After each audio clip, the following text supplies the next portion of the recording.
Welcome to Green is Good, raising awareness of each individual's impact on the environment and helping to create a more beautiful and sustainable world.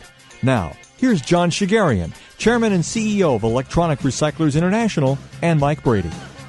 Hey, welcome back to Green is Good. We're glad to have you all here today. Mike, it's a great day here in the Central Valley. Well, I'll tell you what, this is one of my favorite times of year before we hit the triple digits. I really don't think there are too many places that are as pretty as right here in the Central Valley right now. You know, late spring, early summer is just gorgeous. Great time of year, and it's a great time to think about what a wonderful world we live in and how beautiful the environment really is. No kidding. And it's definitely one of the reasons that we get together every week to entertain, inform, and help us all become more empowered to take care of the planet that we have and have some fun and save a little money at the same time. Well, and today's a special day. Do you know what, today is June 12th. Okay. And it's actually a real special day with regards to the analog to digital switchover. Absolutely. That's right. Happened Friday, and here we are. It's the weekend that it's happened. How many people do you think were caught unaware and just went home at the end of the day and turned on their television and saw... A lot. Look right? A lot. Yeah. A lot. Well, it's not because people weren't talking about it. That's right. No, and the media is starting to really put this on everyone's agenda, and I'm really happy for this, not for any other reason, but it's going to let people understand and get educated more that what's really going on and how we're supposed to appropriately turn over and throw out and dispose of our television sets. Yeah, there's a lot of people that are going to think that their TVs are totally worthless. Now, some are, but for the most part, you can use your television that you have right now as long as you get a converter box. But there are some TVs that just, are... Well, they've outlived their usefulness. So what do you do with those? Well, you bring them back to a recycler, like electronic recyclers, but there's many other great responsible recyclers, electronic recyclers across the United States. We have 6 locations. There's hundreds of locations in every area across the United States. And here's something that most people don't know, Mike. Okay. When you get rid of your television set responsibly to a good recycler, right, it should be zero landfill. Okay, now, let me ask you this. Yeah. We wonder about, why do we want to keep stuff out of landfills? I mean, why do we want to do that? Because isn't that what landfills are for? Well, yeah, but there's a curse and a blessing of a landfill. Landfills are lined typically, right? But there's been a problem over the years of some landfills leaking. And that means any of the hazardous material that was dumped into that landfill will therefore then leak into our ground and water supply and eventually make it back into our central nervous systems. Well, what kind of hazardous material is there in a television set? I mean, TV's our friend, right? It is, and that's a great point, and most people don't know. Mercury, lead, beryllium, cadmium. The lead that's in your CRT monitor that protects you from the harmful rays when you're watching your television set or your computer, when it goes to a landfill and then breaks and gets released into that landfill, and that lead becomes very hazardous to all of us. Because we all know that we don't want to eat lead paint chips. Or get it in our water. Or in our water. Okay. Or in anything else that we touch. Okay, that makes a lot of sense then. Yeah. And the same thing with mercury. Mercury is also a very hazardous product that's also in our electronics. Okay. So the good news is that this analog to digital switchover is truly raising the consciousness and awareness of our listeners across America so they could all then act and become part of the green revolution. How cool is that? It's very cool. Wow. That's a very exciting day. So I'm so glad to be able to talk about this with you today because our listeners need to know that in most states now, and more states every day, it's becoming illegal to throw out your electronics into landfills. And there is a solution. It's not just, hey, here's a big problem, and we have no solution. Well, it's interesting because in the city of Fresno for the last couple of weeks, it has been the neighborhood cleanup. Right. So you drive by. One of the things that's interesting is they give you a list, the city does, of the things that you can safely put out and those that you're not supposed to. But, it really is interesting, too. I think a lot of people go by. I know in our neighborhood, certainly, see people coming by with their trailers and their trucks, and they're going through and picking up stuff. I think there's a lot of ecopreneurism going on. There is, and we're going to talk about that later today. But today we have a special guest coming up, And I know this is an issue that you and I have talked about before, because I know you're already going green in your house, Mike. Oh, with the CFLs. The CFLs. Right. And we're going to be talking to Tom Cohen today about changing your old light bulbs to the CFL light bulb and why our listeners should all do that. Okay, we're going to get Tom on the phone? We're going to get Tom on the phone, and we're going to explain to our listeners how they could change their light bulb and change their life. And save some money, too. And save some money. Welcome back to Green is Good, and today we're so honored to have Tom Cohen on the line here. He's joining us on the line, really via satellite, via his phone line. Tom is with Greenlight USA, and he's the director of sales, and he's been there since 2001. And listen, Tom, tell us about what's going on with Greenlight USA and the whole revolution from fluorescent light bulbs to CFLs. Explain what is happening and how you were ahead of your time back in 2001 and how in 2009 you're in one of the hottest industries in America. The light bulb business was very stagnant as far as new developments up until about 10 years ago. The same light bulb that your great-grandfather had that was made in Nela Park up in Cleveland was the exact technology that was in place, around the turn of the century. It hadn't changed.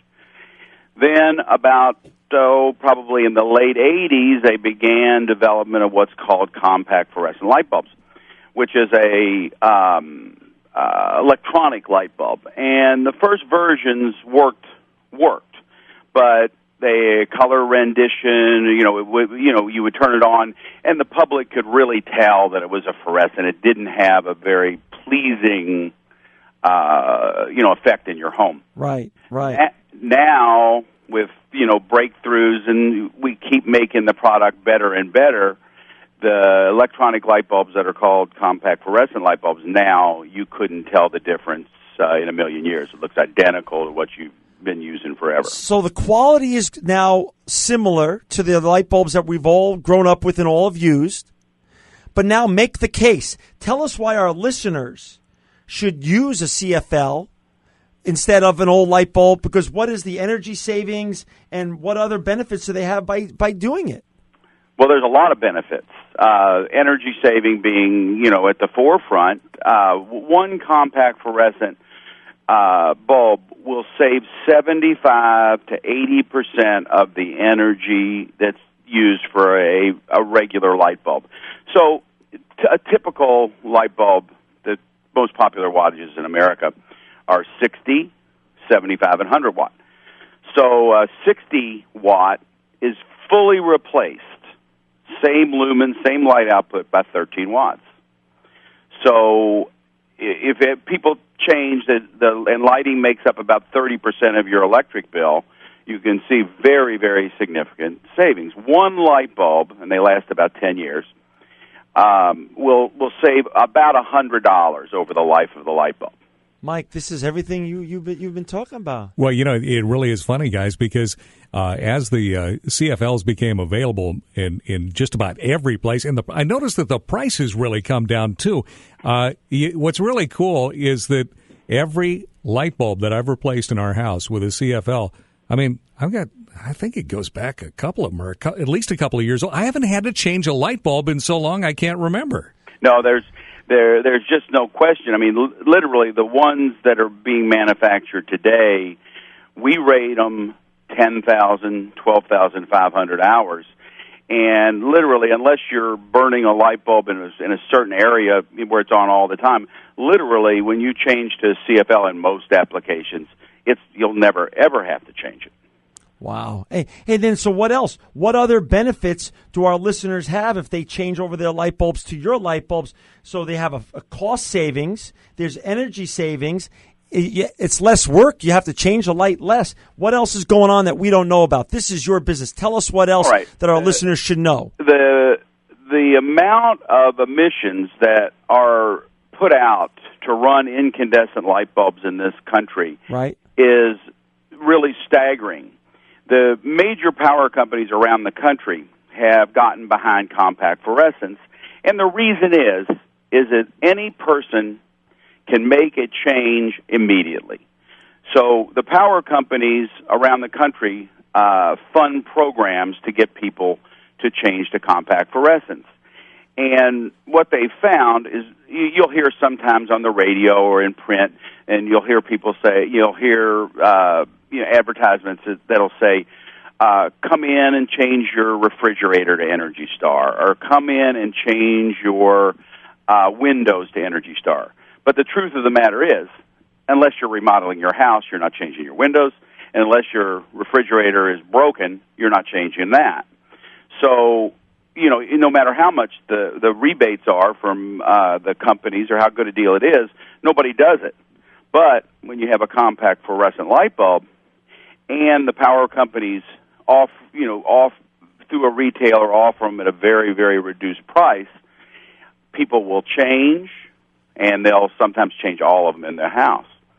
And an example of how much energy savings there has been, the power companies in Northern California have documented that they have not had to build 2 coal-fired power plants. Wow. Just because of compact fluorescent light bulbs. So if we heard you correct, because Californians have chosen to use CFLs, just a simple thing like a light bulb, right. There have been enough people making a small change in a big enough area that we have not had to build 2 new plants. Just in Northern California. Wow. And that is awesome. And there was an article, I don't know, maybe a year ago in the Wall Street Journal about it. And I'm sure, I don't know the documentation, but I'm sure Edison is the same thing, San Diego Gas Electric. So we're going to, Tom, we're going to talk a lot of things with you. Tell us real quickly before we go to commercial, what is Energy Star? Tell us what it means, because Mike and I don't know. We want to know, and our listeners want to know. Energy Star is a trademark, and it's synonymous like with a good housekeeping. Gotcha. But it's our Department of Energy, our EPA organization that qualifies products to meet certain standards. And when you see an Energy Star logo on a product, it's not something that a manufacturer is telling you these claims, just mumbo jumbo. It's our EPA that has truly tested the product. They stand behind it, and you meet these high standards. So Greenlight USA light bulbs, CFL light bulbs, are Energy Star light bulbs. All models we carry. We don't carry any products that don't surpass Energy Star standards. Tom, we're going to get back to a lot more issues with you after we come back from this break. Thanks for being with us today. Everybody, come on back to Green is Good. If a little green is good, more is even better. Now, back to Green is Good with John Shigarian and Mike Brady. Hey, welcome back to Green is Good, and thanks for joining Mike and myself today. We are so lucky to have Tom Cohen on the line from Greenlight USA, and you can look up his company at greenlightusa.com anytime you want. Tom is one of the premier experts, besides being the national sales director for Greenlight USA. He's one of the premier experts on the light bulb industry. And Tom, tell us now, we talked a little bit about what's going on and what the benefits are, but now with the Obama administration being in there, is America just going gaga for green, and is the government going to mandate us to change, to not use fluorescents anymore and use your kind of CFL products? There are a lot of technologies that will save energy. The Obama administration has made a mandate to bring it to the forefront. But does that mean that the public will do it anytime soon? It would be great if, everybody has solar, on their home. Right. But the cost is still, prohibitive for most people. And, so some of these things, may still be 20, 30 years out. But, if we don't start working on them today, then 20 years never comes. Well, it's really funny, too, because you mentioned the cost. And, solar, what a great idea. But for a lot of people, most folks, let's tell the truth, that's a pretty expensive proposition. Now, there are some creative ways of financing that people are starting to get to. But seriously, when you break it all down, everybody has light bulbs in their house. Right, And everybody whether they're changes run by like, solar yeah. or whether they're or their run by- business, Yeah. or their business. And changing a light bulb, because, as you have mentioned too, because of some of the subsidies that the various power companies have done to make the CFL so affordable, that is one thing. And I am still blown away by what you said before the break about in Northern California, just people switching to CFLs. There were enough people that did that saved enough energy that there were 2 power plants that didn't have to be built. That's right.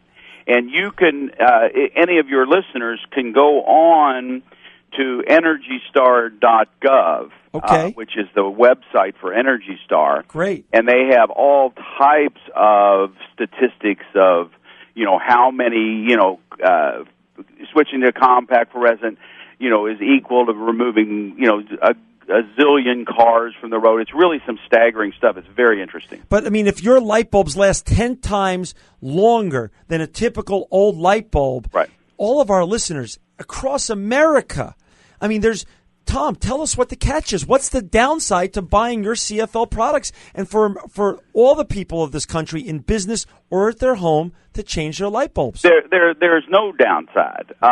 There's a compact fluorescent now for every single application.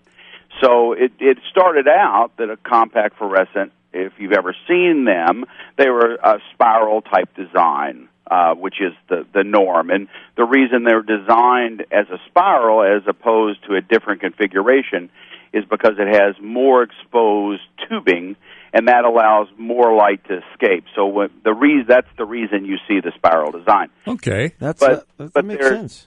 But now, like let's say, for instance, you have a bath bar in your house that uses the round globe. Right, okay. So, and a lot of people do. Now there's a compact fluorescent that looks just like that. And instead of using 60 watts, it uses 9 watts. I'm going to get some this weekend. I swear. I didn't know that they existed yet. They exist. And recess fixtures. Let's just say you have a newer home where you have 30 can lights throughout your home. You can now, instead of using a 65 BR30, which is the bulb that a builder would put in, that's a 80-cent light bulb, the biggest energy pig in America, instead of putting that in, you can now put in a 15-watt compact fluorescent and change your can lights. Wow. That is okay. So Tom, tell us a little bit, brag a little bit. Why is Greenlight USA? Why you're such an expert in the industry, and you joined them in 2001? Why Greenlight USA products, and why are you with them as opposed to your other competitors? What's going on? Why are you guys better? Greenlight has a big advantage over most other companies. Most other light bulb companies have compact fluorescents in addition to their incandescent line. Because incandescence, no matter how you cut it, still makes up 80 to 85% of the bulbs that are sold right now in America. So it's in the self-interest of companies that make incandescents to continue to make incandescents. They make profit on it. It's, why would you change a model that's been true for years and years and years?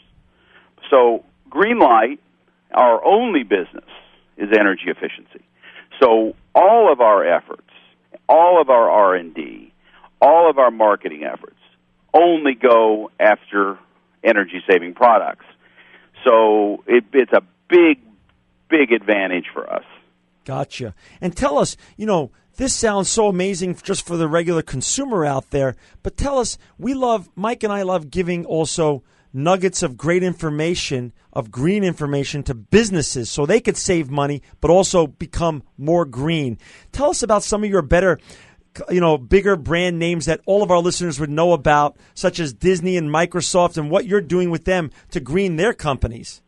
We partner with big businesses all over the country, and it's not to typically retrofit their offices. There are ways of doing that. Typically, an office uses a different product than a compact fluorescent. Compact fluorescent is more of a consumer product that you would use in your home. Gotcha.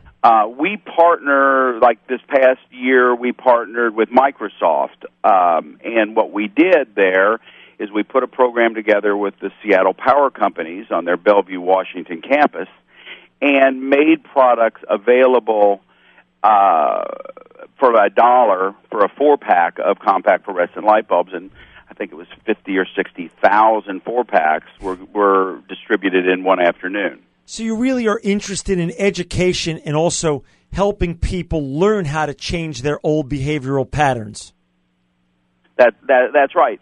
And, people, what happened is, people are used to what they're used to. Right. They want a bulb that looks like a light bulb. And Greenlight's newest product, in fact, was just registered Energy Star a few weeks ago, and takes a few years to get new products up and tested. We have a product that looks identical to a household light bulb.